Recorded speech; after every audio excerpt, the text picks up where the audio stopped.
হোক, মুসলমান গুনাহগার হোক, পৃথিবীর মানুষ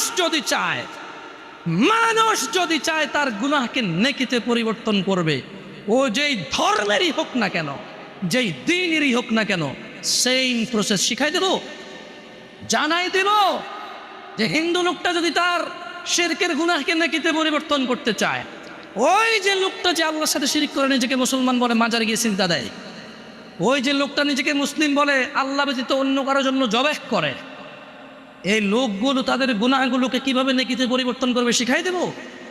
ইল্লা মান তাব, এ হলো মানুষ, এ হলো কি মানুষ, ওর ধর্ম যেটাই হোক। সে বলল যে, সে কি বলল, সে প্রথমে আল্লাহর দিকে আসলো, এসে বলল যে আল্লাহ আমি অন্যায় করেছি। এবার অন্যায় যদি আল্লাহর শিরক হয় তাহলে বলবো যে শিরক করেছি অন্যায়, যদি জানা হয় তাহলে বলবো জানা করেছি অন্যায়, মদ হলে বলবে মদ করেছি অন্যায়। বুঝলেন কথা?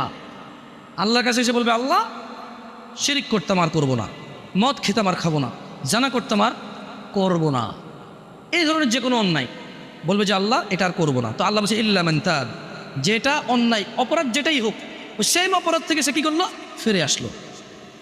ও আমানা, এবং আল্লাহর প্রতি দৃঢ় ঈমান আনলো। কি আনলো? আচ্ছা, কোনো হিন্দু যদি ঈমান আনে সে কি হিন্দু থাকে? খ্রিস্টান ঈমান আনলে খ্রিস্টান থাকে? দেখছেন, এই অফারটা কিন্তু বিশাল অফার। সুবহানাল্লাহ, আল্লাহর উদারতাই এমন। সুবহানাল্লাহ, আল্লাহুম্মা ইন্না নাসআলুকা জান্নাহ ইয়া আল্লাহ। তো ওয়া আমানা, ঈমান আনলো। ঈমান আনার পর কি করতে হবে? একটা কাজ, ওয়া আমিলা আমালান সালিহা, সৎকর্ম করবে। কি করবে? অপরাধ যা করছে তো করে ফেলছে, এখন সৎকর্ম করবে। আল্লাহ বলছে যে তাইলে যদি তওবা করে, ঈমান আনে, ভালো কাজ করে, পিছের সব খারাপ কাজ নেকি হয়ে যাবে। এটা হচ্ছে কেমন অফার আমি উদাহরণ দিতে গিয়ে বলি, যদিও উদাহরণটা খুবই তুচ্ছ এবং জীবনে এই অফার জীবনে পাওয়া যাবে না। এই একজন লোকের কাছে জাল টাকা আছে, সরকার হঠাৎ করে বললো যে তোমাদের কাছে যত জাল টাকা আছে আচ্ছা সারেন্ডার করো, আর বানাবা না, এটাই শেষ, আর বানাবা না, এই সবগুলো টাকা নিয়ে আসো, যত টাকা আনবা অত টাকা আমি আসল টাকা দিয়ে দেব। বুঝেন না কথা? এটা এর চেয়ে তো বিশাল অফার। এটা কি হবে? সরকার টিকবে? মানুষ একই তো জাল টাকা বানায়, সে চিন্তা করবে অফার কত দিনের। সরকার যদি বলে যে 1 মাস সুযোগ, সে ওই 1 মাসে চিন্তা করবে মেশিন কই পাওয়া হয়, যেহেতু জাল টাকা দিলে আসল টাকা দিলে। উল্টা বাংলাদেশের যত মানুষ জাল টাকা বানানো, সবাই জাল টাকা বানানো শুরু করে দিলে। বোঝেন না কথা? তো আপনারা আবার গুনাহকে নেকিতে পরিবর্তন করতে যাইয়া যাদের গুনাহ নাই চিন্তা করে না যে আগে গুনাহ করে ফেলি, তাহলে নামাজ পড়তেছি সওয়াব, গুনাহ করতেছি ওটাও সওয়াব হয়ে যাবে, ডাবল ডাবল সওয়াব। এরকম চিন্তা করেন না। কেন করেন না? কারণ সরকারের অফার 1 মাসের, কিয়ামত কবে হবে আমরা জানি না। মোটামুটি এটা তো আন্দাজ, আল্লাহ মাফ করুক, 1 মাসের ভিতরে হয়ে যাবে এরকম তো জানি না।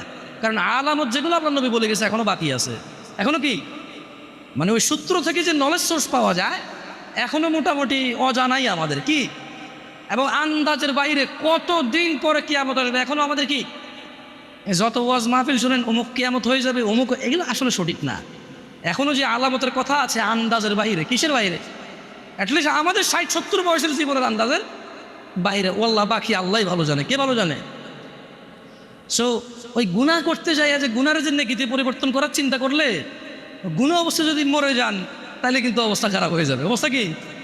মুনাফিক, কাফের, মুশরিক বেঈমান মরে যেতে হবে। আল্লাহ আমাদেরকে বুঝার তৌফিক দান করুন। ইন্নাল্লাহা ওয়া মালাইকাতাহু ইউসাল্লুনা আলান নবী ইয়া আইয়ুহাল্লাযীনা আমানু সাল্লু আলাইহি ওয়া সাল্লিমু তাসলিমান।